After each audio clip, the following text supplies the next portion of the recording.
How to add filter on iMovie. In this video, I'll show you how to add filter effect on your iMovie project.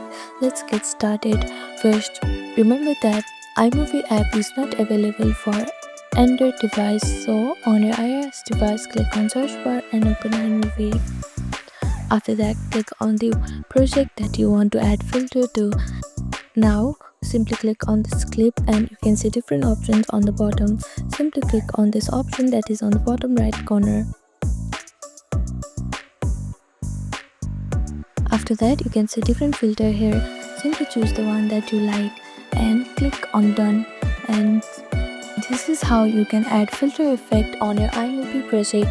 Thank you for watching this video. Please do not forget to like, share and subscribe to our channel and comment down below if you have any other queries. Thank you.